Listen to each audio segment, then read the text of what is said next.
Our European allies are striving to keep the Iran nuclear agreement alive, at least in part because of what they're calling their interests and investments there.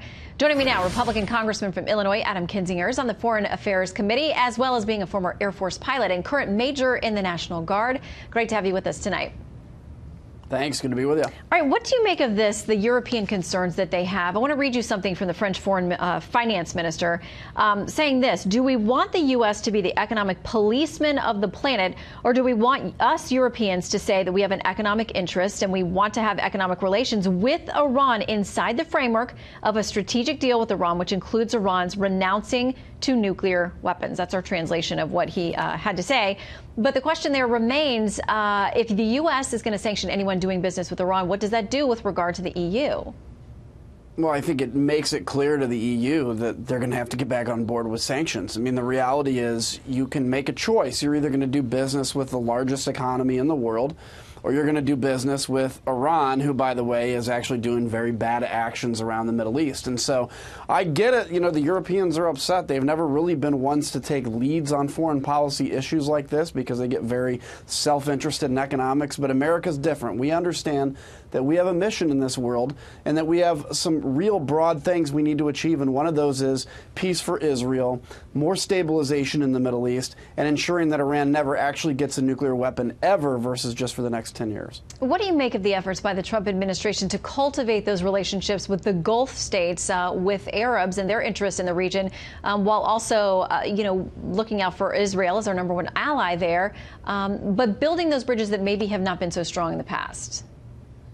Yeah, it's actually pretty amazing. I mean, there's still a little conflict with Qatar and their neighbors there, but if you look at this alignment of kind of Sunni interest, the Saudis with even Israel, and now how they're talking, and now they're actually flying between the countries because they understand that they have differences, of course, but their major differences are with Iran. And it's not because they just don't like the name Iran. It's not because they don't like the Iranian people. The Iranian people are great, but it's because the leadership is dead set on destabilization of the region and destroying any peace that exists there. And we've seen it with 150,000 rockets pointed at Israel. So this is something that everybody is kind of uniquely coming into alignment on to say it's time to confront these people who frankly call Israel Little Satan and the United States Great Satan. And for now, it looks like there's a bit of a cooling off there as both Iran and Israel and their leaders are saying they don't want this to escalate, but Israel being very clear they will not take any crossing of the red line when it comes to their existence and their safety there in the region,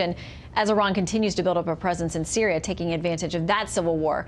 Let's go to a different part of the globe, though, and talk about North Korea as well. A lot of action on that front over the last week or so, really several weeks, but this week obviously getting the 3 American hostages back and many other conversations continuing. Today, Secretary of State Mike Pompeo saying, we don't want North Korea to be an enemy. We want them to be a close partner, and we think we can achieve that. But the State Department obviously saying we have a lot of caution going into this meeting between the president and Kim Jong-un. Here's Heather Nauert from the State Department. Look, we are realistic and clear-eyed about this, but it doesn't mean that we aren't going to make every effort and every attempt to fulfill President Trump's policy of denuclearization of the Korean Peninsula. We're a long way from that, but we're certainly going to make all of our efforts. Want to get your quick take on moving into those negotiations now? So I think Secretary Pompeo is saying the right thing, which is, look, we're serious about this. Now, if you come to the table and you completely, permanently, and forever denuclearize, there's going to be some economic benefit for you. There has to be carrots with the sticks. But I think this administration is very clear, and I think Kim Jong-un needs to know, and probably does, this is the height of diplomacy. If this fails, if he doesn't agree to it, I hate to see what comes next.